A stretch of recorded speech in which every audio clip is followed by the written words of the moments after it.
Okay, so this is Toolkit page 3, number 21. It says find the remaining 5 trig functions by using the given information to construct a reference triangle. We actually know a lot about this just by what we're given. So I'm going to start with what we're given. We're given that sine of theta is 3/7. So I'm going to fill in the sine of theta line of 3/7. Well, if sine of theta is 3/7, then I know cosecant theta, because cosecant theta is just flipping that fraction. So that's 7/3. I can already figure that part out. And I also can figure out the reference angle, because the reference angle, I'm just using one of these trig functions inverse. So if I know that sine theta is 3/7, to find the reference angle, I can just do the sine inverse of 3/7.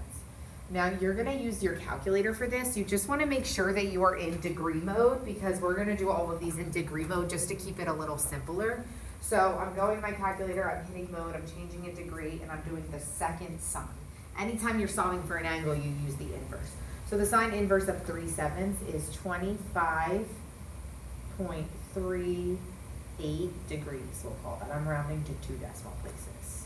All right, so I know all of that just based on the sine of theta equals 3/7. Now let's use the second information.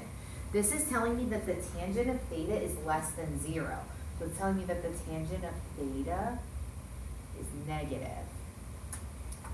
I also know that if the sine of theta is 3/7, that the sine of theta is positive, right? Because 3/7 is positive. So let's think about what that tells me in terms of all students take calc. Well, sine is positive in A and S, and tangent is positive in A and T, which means it's negative in S and C. So I'm going to use quadrant 2 here based on all students take calculus. So what I'm going to do is I'm going to draw some angle in quadrant 2. It doesn't matter where you draw that angle. And then we've talked about how if we're on the left-hand side for the reference triangle, we use the left-hand x-axis. And then our final leg is just connecting the red with the blue by dropping. So my reference angle, I know this angle right here is 25.38. All right, so it looks like I'm looking to find the standard angle. So let's call this the standard angle. Well, let's look at our picture. We know that standard plus reference equals that half circle, which is 180 degrees. So we're used to having the standard angle, but now we have the reference angle. We can do the same thing here. So our standard angle is going to be our reference angle, and then add together equal to 180. So I can solve this by subtracting the 25.38. So this angle is 154.62. That's the same rules we've been doing. We're just doing it backwards. We usually have the standard and not the reference. So those two angles together form that half circle. Okay, so then we've got a lot of this done. We just need to figure out what cosine, secant, tangent, and cotangent mean. Well, let's think about what we know in terms of a right triangle. Sine is opposite over hypotenuse. So if I'm using the 25.3 as my angle of my right triangle, the opposite side of that would be 3, and the hypotenuse of the triangle, because sine is opposite over hypotenuse, is 7. So if this is a right triangle, I can solve for that third leg using Pythagorean theorem. 3 squared, we'll call the other leg x squared, equals the hypotenuse squared. And we can work our way through this to get that x squared is equal to 58. So x is going to be the square root of 58.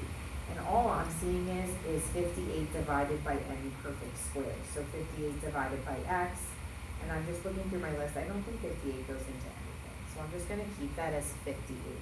So my last leg is the square root of 58. So cosine is the adjacent leg, the next two leg, which I just figured out is the square root of 58 over the hypotenuse. And secant is flipping that. So 58 over 7, sorry, flipping that I just said,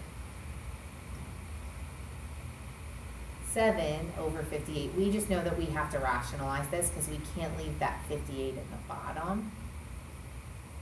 We did a lot of this part yesterday. So I'm just writing it as a rationalized fraction. And then tangent is opposite over adjacent. I'm going to flip that for cotangent before I rationalize just to keep it a little bit easier. And then I'll rationalize this one by multiplying it by root 58, which again we talked about yesterday. We can't keep the root in the bottom. All right, so now we have all of that figured out. The only thing I don't have is the right symbols on these things. All students take calculus. In quadrant 2, I know that sine is positive because it's the s, which means cosine is negative and tangent is negative. So I need to go back in and I need to add negative signs on my fractions for cosine and tangent.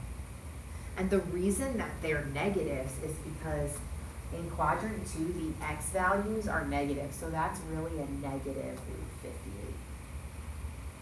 All right, so I used past knowledge. I filled in all of these things. Let's try another one. Secant theta equals 3. Okay, well here's secant. So this is 3. Or if you're thinking about it as a fraction, it's like 3 over 1. Which would mean cosine is the reciprocal of that, which is 1 over 3. And if I have cosine, then I can find the reference angle by doing the cosine inverse of 1/3. So I'm just going to do cosine inverse of 1 divided by 3. So second cosine of 1 divided by 3. So my reference angle is 70.53 degrees. And I did all of that with just this information here. I haven't even touched on that other information yet. So I've got secant, which pairs up with cosine. So secant is positive, so cosine must be positive as well. And this is saying that sine is greater than 0, so sine is positive as well.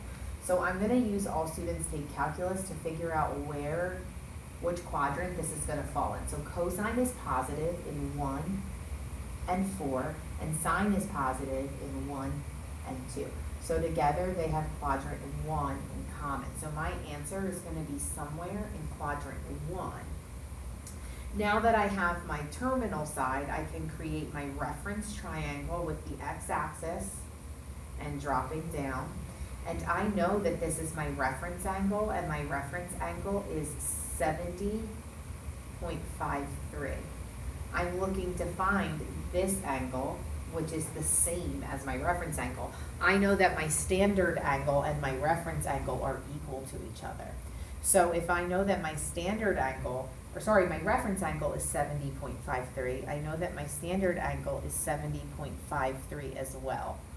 We usually have standard first, but we can do it the other way. All right, so I've got all of that. Now I just need to figure out my remaining trig functions. Well, if I'm looking at that 70.53 angle in the left corner, and I have the cosine is 1 over 3, then I have the adjacent and the hypotenuse. Right? The adjacent next to leg is 1, and the hypotenuse is 3. So I can find the remaining leg of the triangle using Pythagorean theorem.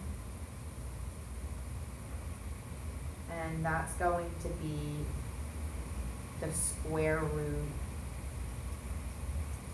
of 8. Sorry, x is the square root of 8, which is root 4 root 2. So 2 root 2 is that remaining leg.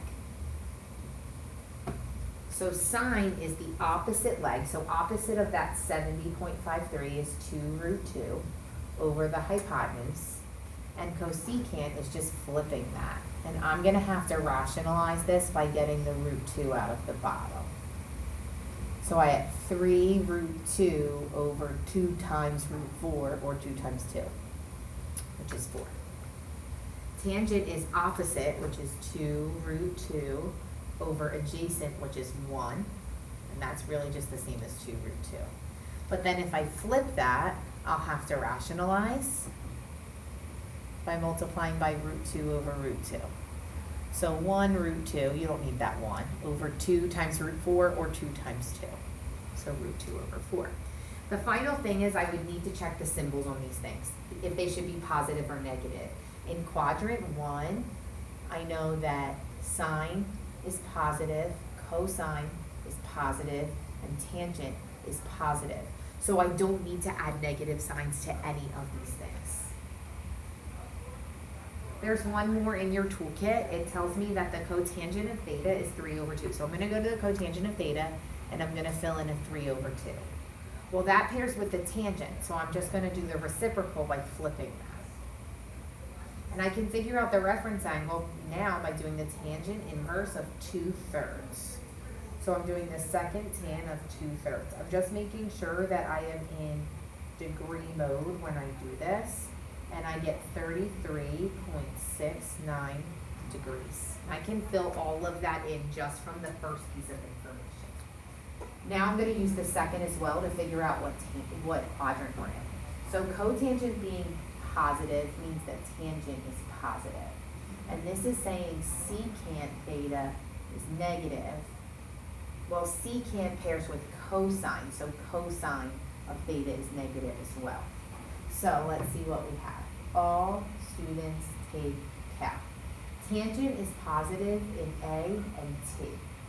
Cosine is positive in A and C, which means it's negative in 2 and 3. So what do they have in common? This answer is going to be somewhere in quadrant 3. So I'm going to draw a line in quadrant 3, and I'm going to create my reference triangle with the x-axis, and I'm dropping that down, and this angle right here is my reference angle. And I know what that is. That's 33.69. What I want is my standard angle. So my standard angle is 180 degrees plus an additional 33.69. So I'm just going to add 180 to that to get 213.69. Now that's how we do it visually. Using our rules, we know that our standard angle minus 180 equals our reference angle. So you could work your way through this by putting your reference angle in and solving that equation, and ultimately you add 180 as well. I just did that visually in my picture here. So I did all of that with just that information. Now I'm going to fill in some numbers. So I'm going to use the tangent rather than the cotangent. So the tangent is the opposite over the adjacent in the SOHCAHTOA.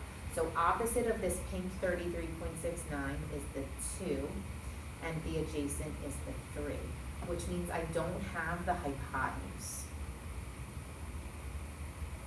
So I can use Pythagorean theorem to find the hypotenuse. So my third leg of my triangle would be the square root of 13. So sine is opposite, so the opposite of that 33 is 2 over the hypotenuse, and cosecant is flipping that. I'm going to rationalize this first one because I can't leave the root in the bottom. And cosine is adjacent over hypotenuse, so secant is just flipping that. Sorry, that's a great. And then I'm going to rationalize that.